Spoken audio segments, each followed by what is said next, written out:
Hello, podcast listeners. We know podcasts are a great way to catch up on a program that you may have missed on KSJE, and it's provided as a free service of this radio station.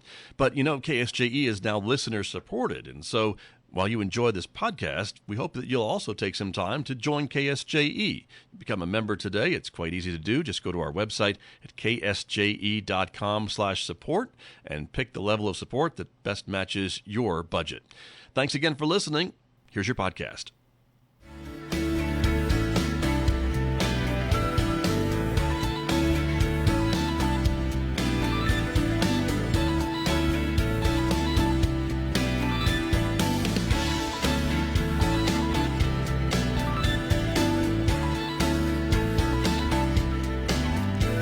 60 minutes past 8 o'clock. It is Thursday morning, the 23rd day of April, 2026. Good morning, everybody.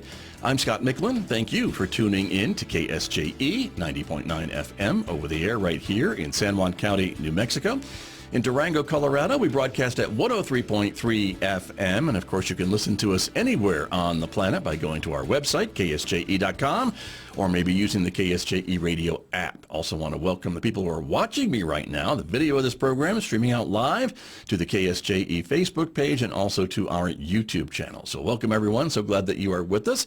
Coming up this morning, a conversation with the San Juan County Partnership and more, because we're talking about growers markets, upcoming farm tours for students, and much, much more. So stay tuned for that coming up in the next few moments right here on KSJE. Then later on this hour, we'll save some time for Music for Masada, talking about that annual fundraiser for Masada House.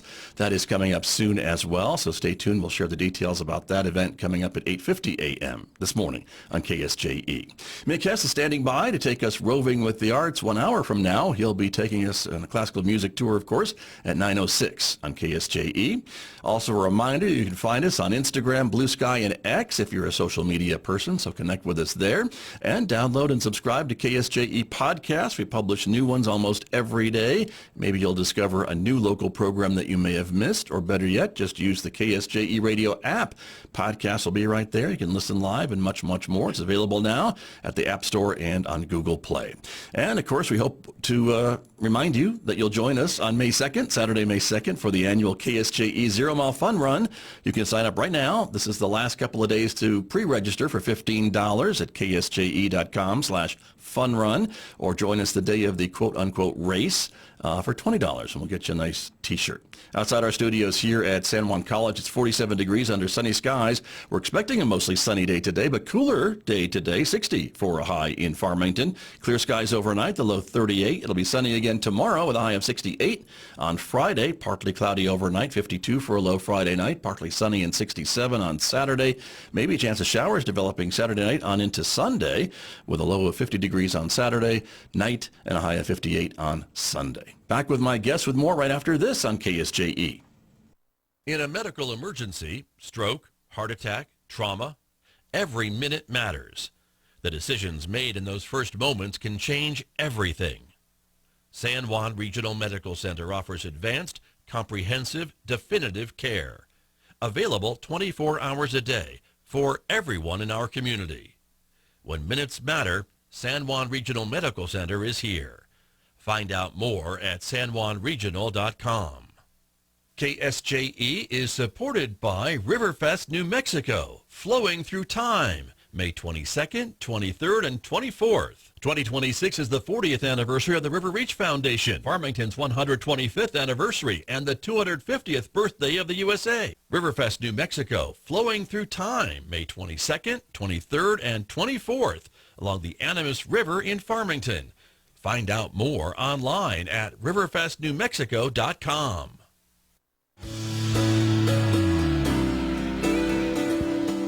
Now back to Studio A and the award-winning Scott Michlin morning program on KSJE. And back in the studio this morning with my guests, as I mentioned, from the San Juan County Partnership and much, much more. But Patience Williams is here from the Partnership. Good morning and welcome back to KSJE. Good morning, Scott. Good to be here. Good to have you here as well. Also joining us this morning, Bonnie Hopkins is here from the New Mexico State University Cooperative Extension Service. Good morning. Yes, good morning. Thank you, Scott. Good to have you both here this morning, and appreciate your time and all the things that you're about to tell us. So lots of cool things that are happening. And so, Patience, let's start with you a little bit about some farm tours that are starting up for students in the county. Yes. Was it 4 years ago? We got the Outdoor Equity Grant, the Right. New Mexico Outdoor Equity Grant, and with that we have been funding fourth grade farm tours. Nice. Mostly in the spring. We've done a few fall tours, but we really concentrate on the spring. And we pay for the buses, and the kids come out and spend a day learning where their food comes from. I imagine planting that's maybe new information for a lot of these kids or some of these kids. A lot of these kids. Right. You know, we do have some others that are old hats at it, but for the most part, it's very new. Sure. Very new. And to be able to offer these for free to the schools, I guess, to pay for all those expenses, that really eliminates some of the barriers, I guess, for some of these districts, maybe who want to do it but just can't afford to do it for their kids. It does. It takes away, you know, they don't have to put it as one of their 2 field trips a year. Yeah. So it can be an additional field trip. So it's been really great. And of course, we go to the Growing Forward Farm at NMSU County Extension. Awesome, right? So, A yeah. nice hands-on experience too, I would say. Bonnie, right? The farm is doing well. Yeah, the farm is doing great. This is the 4th year that we've bussed the kids out, and we really love the experience for them. I think we're doing 10 schools I believe so. this year. Okay. So that's about, we try to do 2 full weeks of tours every day. So we've got some incredible partners. We really started out with ag literacy and teaching the kids where their food came from, but now we've really evolved because we're no longer funded by grants. We kind of piecemeal some funding together every year to make it work. Everybody just comes together to make it happen, which is really nice. But we've got some great partners, and we've really evolved into healthy living outside. So it's still agriculture. I teach the kids about growing their food and where their food comes from. Patience does a nutrition lesson. We've got some healthy living. Rick from my office is going to do some stress management with the kids and talk about how to manage big feelings outside. We're doing a composting activity. We always partner with FAST. Big shout out to Chris Conley with the Farmington area single track. And Right. he comes out and does bike helmet safety, and the kids actually ride around the farm.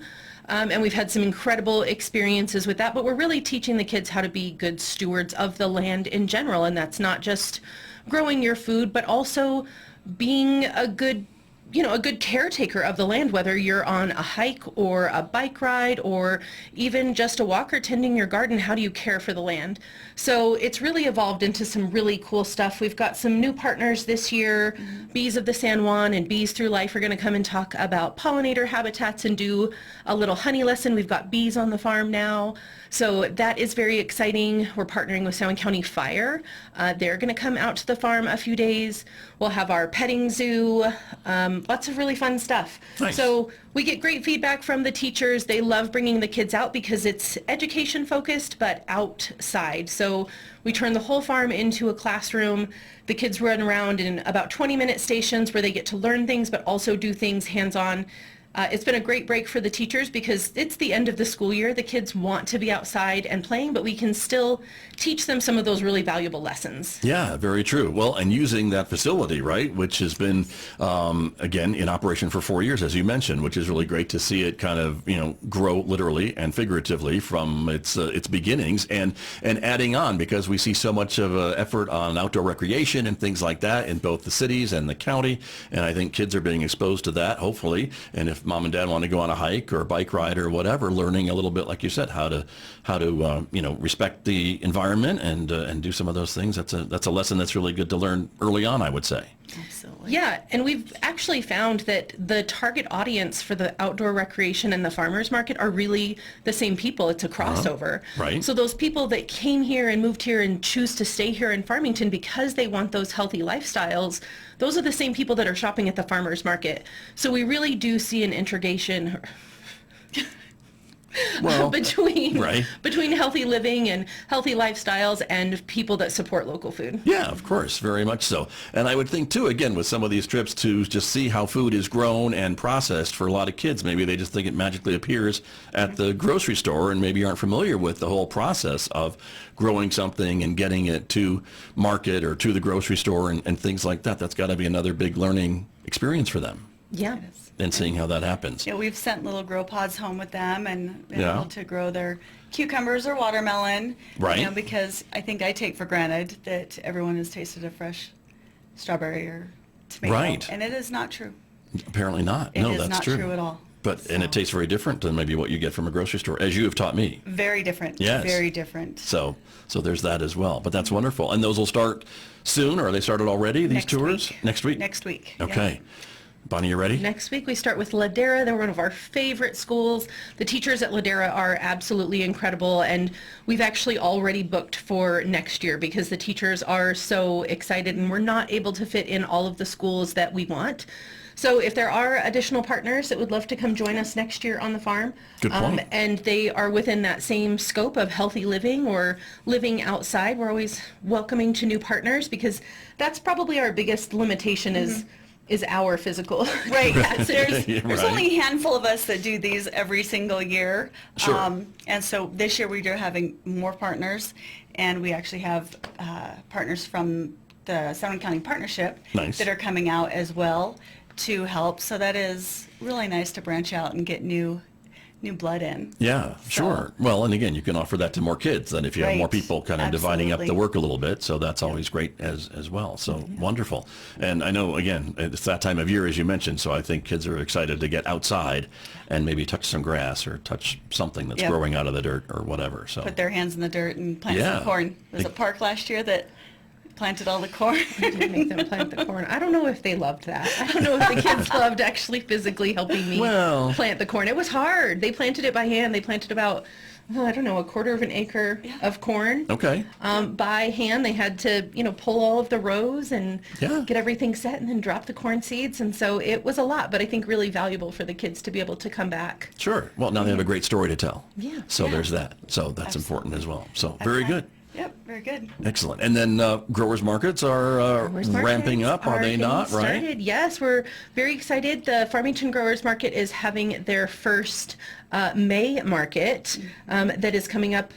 Oh, I should have the date. Second, I believe it's Yep. May 2nd, so it'll be That's a in the Saturday. new pavilion. Okay. And around those areas. So we're really excited.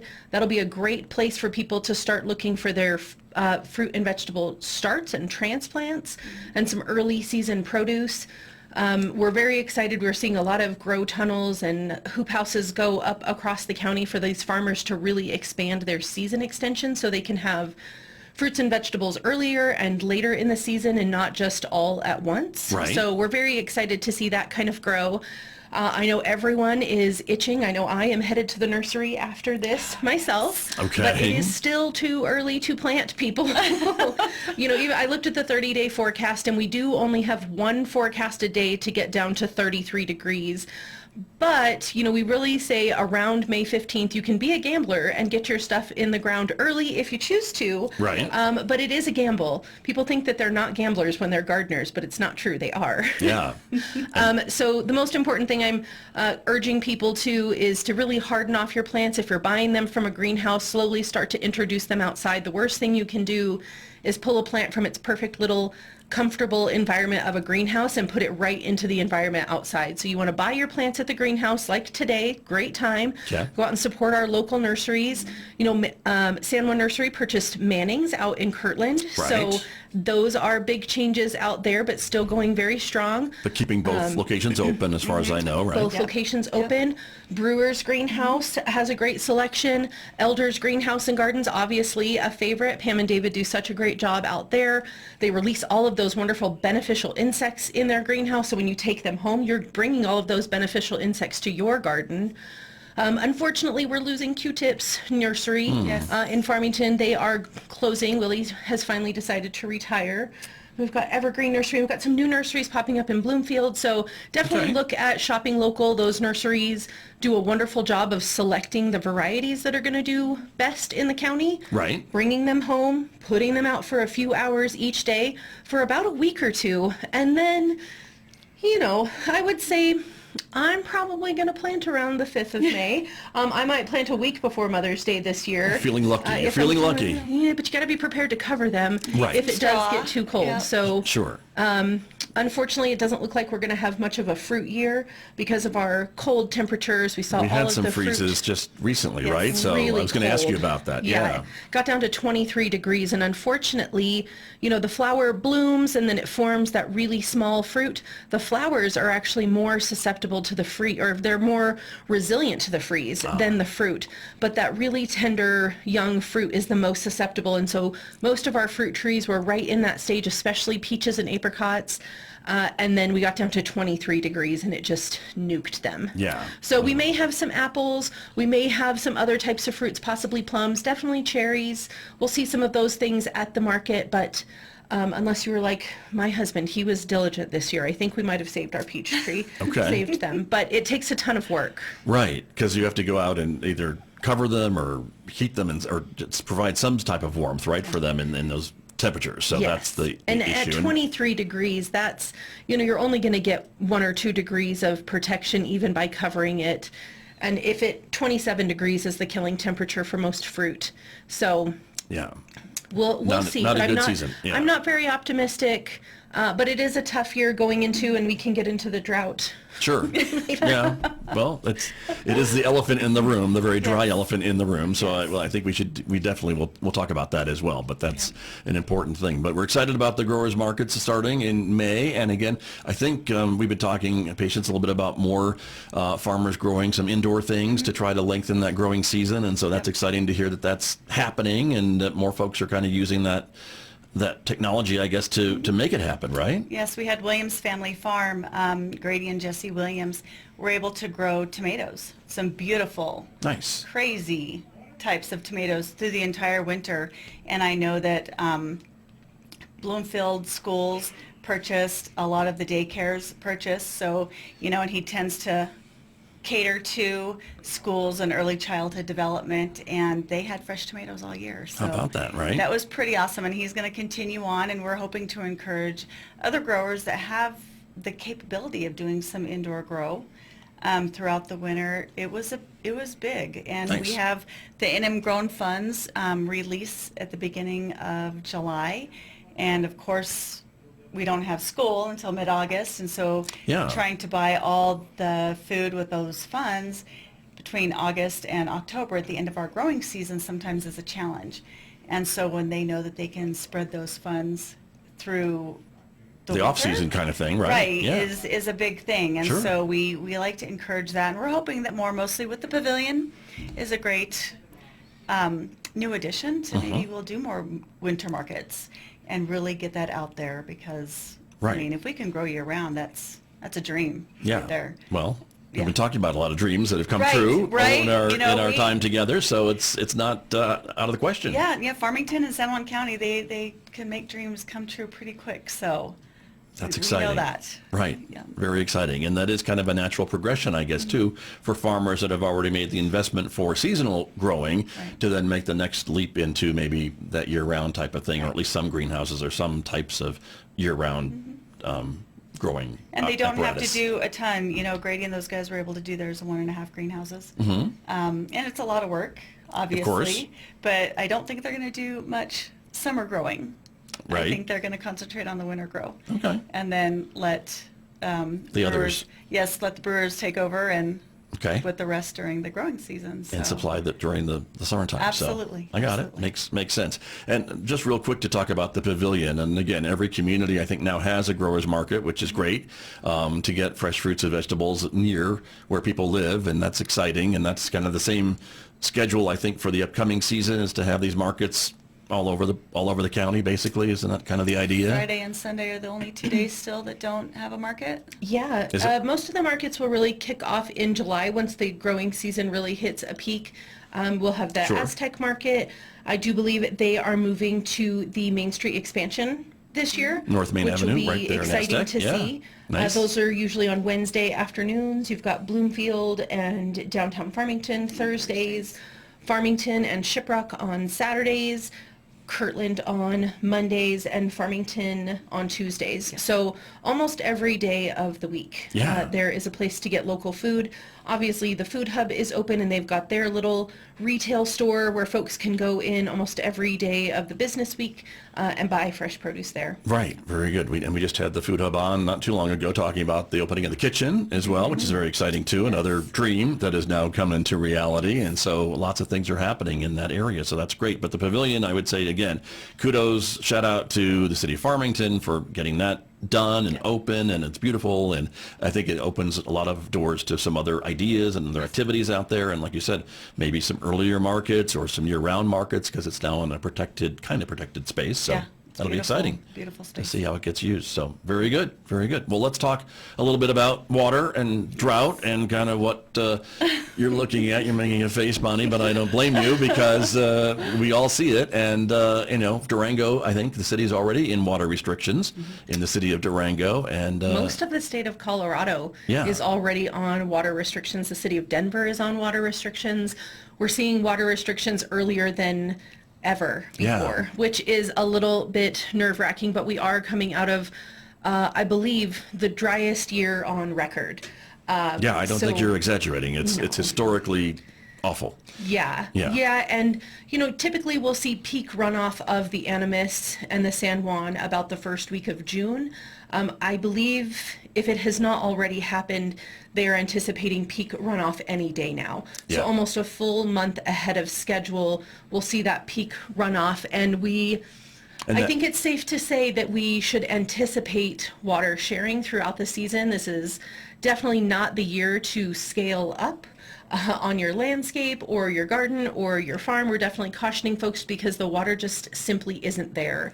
I don't think it's shocking for folks to see the Animas run dry in August or September, but unfortunately we may see it happen even earlier Right. than that, which is very unnerving.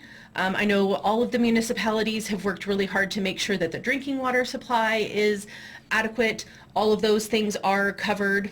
Right. I don't think we will run out of drinking water, so people Sure. don't need to panic. Right. But you're talking about the but- ditches and irrigation and things like that, right? And it is really difficult because the mentality of scarcity, when people hear the word restriction, statistically the use goes up. Right. And so it's really difficult to put those restrictions in knowing the historical results of that. So, I mean, I think if folks around San Juan County just go into the season being cautious and watering less and starting the year off by just doing their best to conserve water. It can be simple things like putting a 5-gallon bucket into your shower when you're heating up your water and then using that to water your plants outside. Right. Turning off the sink when you're brushing your teeth. All of those little things inside the house really help. When you're watering outside, make sure you're watering in cool temperatures. So earlier in the morning or later in the evening. Maybe if you water your lawn for 20 minutes in the morning, maybe scale it back to 15. Any of those little things can add up significantly. Sure. So, fixing water leaks. If you see a leak, I know I'm notorious for this. If I see a leak within the city of Farmington, if there's, a sprinkler that's popped off and there's just water coming out, go ahead and give someone a call. Make sure that they know that because, these things are not always monitored. They don't have sensors on them. So I think if we all come together as a community and just go into the growing season with a mindset of being respectful to everyone around the county and doing your best to just have that mindset of using less water and really having that conversation of what can we do internally at home? Is it filling up a small pot to wash your dishes? Is it, taking shorter showers? There's lots of ways that everyone can contribute, but I know that it is a little bit nerve-wracking to put those actual restrictions in place because then people think they need to get their fair share. Right. Sure. Very So- true. But the numbers are scary. And again, that peak runoff, even the amount of peak is nowhere near what it normally is for peak. It's about half, I think, of the averages for that kind of forecast. So scary, but we've been kind of there kind of before. So, I mean, it's nothing that this area hasn't dealt with. But we are comparing this year to 2002. Uh-huh. Not even 2018. So 2018 was one of the driest years. It was the last year we went on voluntary rotations and mandated water sharing throughout the county. Right. But 2002 was pretty rough. Yeah. And so we're definitely going back to those days. So it's a bit nerve-wracking to go into, but, you know, just encourage folks, if you've got stuff growing outside, definitely keep it mulched. If you had ever considered shading your garden area, this would be the year to do that. Right. To really put that shade cover over. You can get something simple at Harbor Freight, but if you can reduce the sunlight on your actual garden, then you'll, reduce the water evaporating out of your garden. You can keep some of that moisture in. Yeah.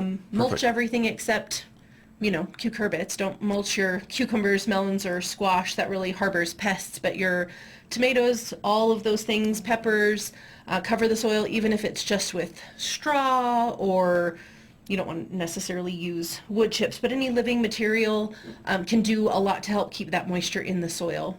Great. So that you can use less water. Very good. See, and that's what you do every day with this advice when folks come to the Cooperative Extension Office. So you're just full of different tips and things for folks. So I would encourage folks, even if you don't remember what we're talking about this morning, do use the Cooperative Extension Service. It's a great resource for home gardening and just tips like we're talking about. So thank you for reminding us about that. And I guess the only maybe bright spot is maybe some forecasts for monsoon season, and those are looking better than normal, and we'll have to just wait and see if those rains come to pass. But that's what I've seen in some of the longer term forecasts, which is hopeful. We are expecting a heavier monsoon season this year. They are predicting right now, and you have to say anything predicting more than 3 months out is really a gamble. Sure. So right now they are predicting a monsoon to start in July, which would be significant. Right. Because we haven't seen a true monsoon in the last few years. We did see one a couple years ago, but it didn't start until September. So we are keeping our fingers crossed, hoping that happens. That would be a game changer, especially that's when it gets really hot, and that is when we are anticipating that the water will be very scarce. Right. Exactly. So we'll see. So it's a lot to hope for. Right. It's very true. But there's something, and that's important. So that's great. So very good. Well, just a few minutes remaining this morning with both of you. So final thoughts, final things that we want to mention before we run out of time this morning. Patience Williams? We also have, back to the physical activity in communities and schools. Right. There is the National Walk and Roll to School Day coming up on May 6th. Okay. Wednesday. If you say so. The first Wednesday of Let's May. see. That's going to be probably May 6th. You're right. Okay, good. Mm-hmm. See? And that is, we have some schools that participate in the fall. We don't have any schools right now that participate in the springtime, so I'm trying to make some phone calls. But if anybody just wants to get out and walk and bike to school that day, okay. Just they could. for the fun of it, yes. Okay. Just get out and do it. Get out. It is nice. That the one thing is it's a warm spring, and so you can get outside and do outdoor activity a lot earlier this year. Right. And so take advantage of it before it gets really hot. Okay. So May's a good day to do it. Very good. And if folks would like more details, they can contact you at the Absolutely. partnership, right? The San Juan County Partnership? And if any schools are interested, just reach out to me, and we can make it happen really quick. Okay. So. Very, very good. Thank you for that. Excellent. Bonnie, any other final things from your area? We've got lots of great things happening at the Extension Office. Rick is in full swing with his baking and canning workshop. So if you're interested in learning how to do those things in our brand new kitchen facility, give us a call at the office and we can get you signed up for those. Also, I have a few more gardening classes in our series. Those are happening Friday afternoons from 4 to 6.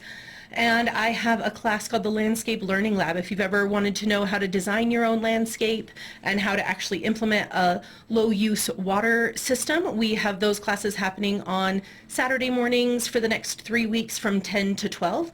I'm partnering with Gathings Gardens. I have a few seats left in each of those classes, so you can always give the Extension Office a call and we can get you signed up for those. And then we have the big Arbor Day tree giveaway here at San Juan College on Friday. That's coming So up. Friday is Arbor Day, and Aisa and her wonderful crew here at San Juan College have been doing the Arbor Day giveaway for a few years. I believe that starts at 8 a.m. this Friday. Okay, that's tomorrow. That's tomorrow. It is Right. tomorrow. So there you go. Very Get good. there early. The trees go quickly. One per person. That's very true. And some great deals. And again, those are free, I believe. And the classes at the Corporate Extension Office are free as well? Most of the time, some Okay, of them or a have small a cost? nominal fee Okay. just to For cover materials or whatever? Yeah, materials or supplies. Gotcha. Okay. Very good. Well, I appreciate both of you coming in this morning. Thank you so very much, and for the work that you do, and to remind all of us to protect the environment, respect it, and watch our water use. That's all important things this morning. So thank you both very much. Thank you, Scott. Thanks, Scott. You bet. Did you enjoy that podcast? We hope that you did. And if you did, share it with your friends. And if you really want to keep podcasts like this coming, please support KSJE. You can do it easily online at ksje.com.